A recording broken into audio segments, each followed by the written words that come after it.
Jennifer, AAA is predicting about 35 million people to be on the roads this upcoming Labor Day.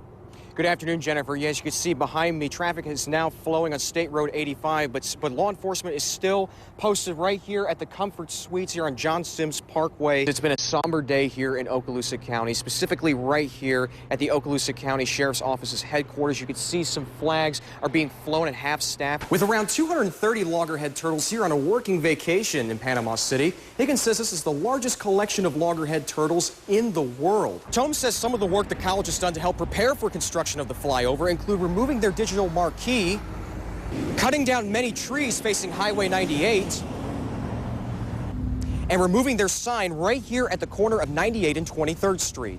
Leak says the show will not only feature outdoor activities in Panama City Beach, but will also feature local businesses such as Heist Toggery, who play a role in the industry and say they'll help make the city a cut above the rest. Now, this is the school supplies list for anyone entering the 5th grade at Breakfast Point Academy. Now, I'm going to find out how much the total for all these items are, except for the ones listed under the wish list. And after shopping for everything on the list, and the grand total, $105.90.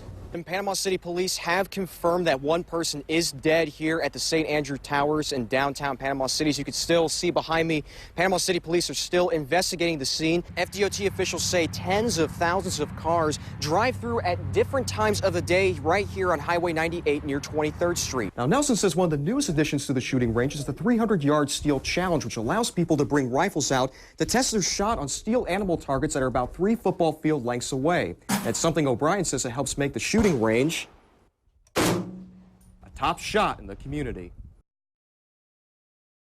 Oh Lord, my God. Monday marked a somber morning for first responders everywhere, with deputies, officers, and EMTs coming together to wear black and blue to remember Okaloosa County Sheriff's Deputy Bill Myers. He was a multifaceted man, a complex man. He was a family man. And those purposes that God created him for will be carried on by you and his sons and their families and his grandchildren. And while some recalled his love for law enforcement, family, and Disney, others shared fond memories of their brother behind the badge. The guy's quiet, and all of a sudden he sounds like Tattoo from Fantasy On. My leg, my leg, my leg. And I look back and I go, Bill, you parked on his foot. And Bill goes, I guess parking there is not a good thing. The rain didn't stop a 21-gun salute, and the tears kept flowing as bagpipes played along with the final call, knowing, however, he's still watching from above. Unit 334, Okaloosa County Deputy Sheriff Bill Myers, 10-7, 1042. End of watch, September 22nd, 2015. Gone, but never forgotten. Rest in peace now, brother. We've got the watch from here.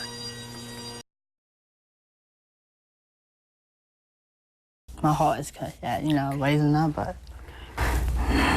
James Morton is happy to be back in the arms of his family, recovering at his home in Marianna. He says being kidnapped has affected him physically and mentally, causing flashbacks, thinking it happened just yesterday. I was really terrified what he done to me. According to James, he was lured through a text message to Panama City, where he was kidnapped, hogtied in the trunk of his car, and left for dead. James says he was tied up in the trunk of his car for about 2 days before being taken out to a room where he says he was forced to drink alcohol and take pills. But after escaping and making his way to a nearby hospital, the 23-year-old says what kept him alive was his passion for family and faith. I heard the conversation with Terrence Mosley talking about my sister, talking about she is next. And I told myself, no, that's not going to happen. Not my sister, because she has kids. She has a long life, to grow up and be there for her kids. And after the hospital released him last week, Susan Schumacher says her brother's recovery so far has been nothing but surprising, calling him an inspiration and the family's hero. He's doing really good. I didn't think he'll get back on his feet the way he did, but God's with him and his family's supporting him, and he's my hero. And he surprises all. That's what he is. He's a miracle. It really does feel good. I have family to say I'm a hero. because I've been through a lot.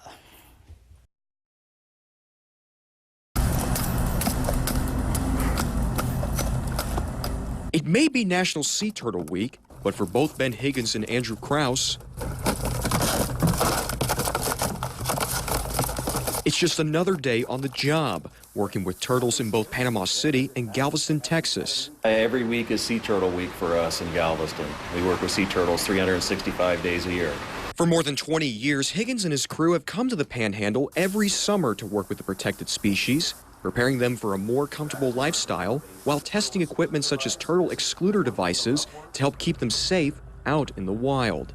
Essentially, it's a series of bars, and anything that's smaller than the spacing of the bars passes through the bars and is caught in the back end of the net like shrimp.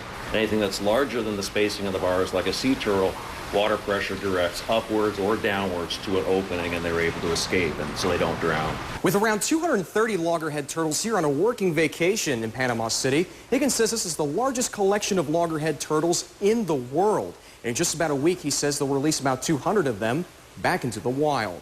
Having a passion with marine animals, Krause says it's always a pleasure to work with a creature beloved by many.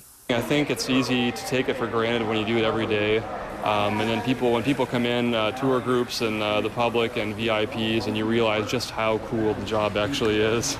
And when it's time to say goodbye to a group, Higgins says the turtles going through the Panama City lab will always have big shells to fill. These little guys here are not just saving sea turtles in the United States, they're saving sea turtles all over the world. In Panama City, Zak Dahlheimer, News Channel 7. This is Local 18 News at 5:30. Good afternoon. Thanks for joining us. I'm Zak Dahlheimer. Carly has the afternoon off. This is Local 18 News at 5:30. The Bay County Sheriff's Office wants your help finding a suspect wanted for stealing a debit card and using it. Authorities say the victim reported her card stolen in May. She then learned the card had been used to make more than $400 in purchases. It's investigating what caused an early morning house fire this weekend in Defuniak Springs. Here's some pictures of the fire at the home on Hidden Lakes Trail. Bay County commissioners are trying to figure out how to spend the $6.3 million settlement they received from Transocean, the company that operated the oil rig that exploded in the Gulf in 2010. Well, if you receive a call from an unknown source asking to wire money, odds are it's probably a scam. That's according to the Bay County Sheriff's Office. I'm joined today by our friends Damon from Bay County Animal Control and this little cutie Minnie who's looking for a new home. 6 people are dead after a balcony collapsed in California. This incident happened early today at an apartment complex in Berkeley. 8 others were injured and taken to area hospitals. Their conditions range from serious to life-threatening. Well, as the old saying goes, time is not wasted if you spend it with children. That certainly goes for the Boys and Girls Clubs of Bay County, who celebrated their 50th anniversary today. The club's birthday bash kicked off with speeches from club leaders and local officials who've been involved with the organization. After being involved with the organization for more than 40 years, Paul Mosca says it's rewarding to see children who have successful futures after growing up in the club. There's no better feeling than walking into Walmart, meeting a 35-year-old adult with his wife and 2 children, and him coming up and say, "Hey, Mr. Paul, how are you today?" and know that he grew up in the club. Bay County Commissioner Guy Tennell gave the proclamation at the ceremony today. According to Mosca, the club serves around 4,000 children throughout Bay County every year. Well, Local 18 News at 5:30 is just getting started. Still ahead, new details on a relationship between a prison worker and the 2 inmates who escaped from a New York prison. You know, I'm kind of pulling for Cleveland. I got family in the Midwest, and LeBron seems really determined to bring to get his next ring and to bring Cleveland their first professional championship in about, I think, 50 years, I'd say. I think that you're very correct. I think LeBron, he's carrying the team basically by himself, so we will see. But Curry, on the other hand, he kind of has some fire in him, so we'll have to see how tonight goes. Should be a fun matchup, Jamie. Thank you. That's going to do it for us here at 5:30. For more news, make sure to check out our website at WECPTV.com. We'll see you back here tomorrow starting at noon. Thanks for joining us. Have a good night. Bye-bye.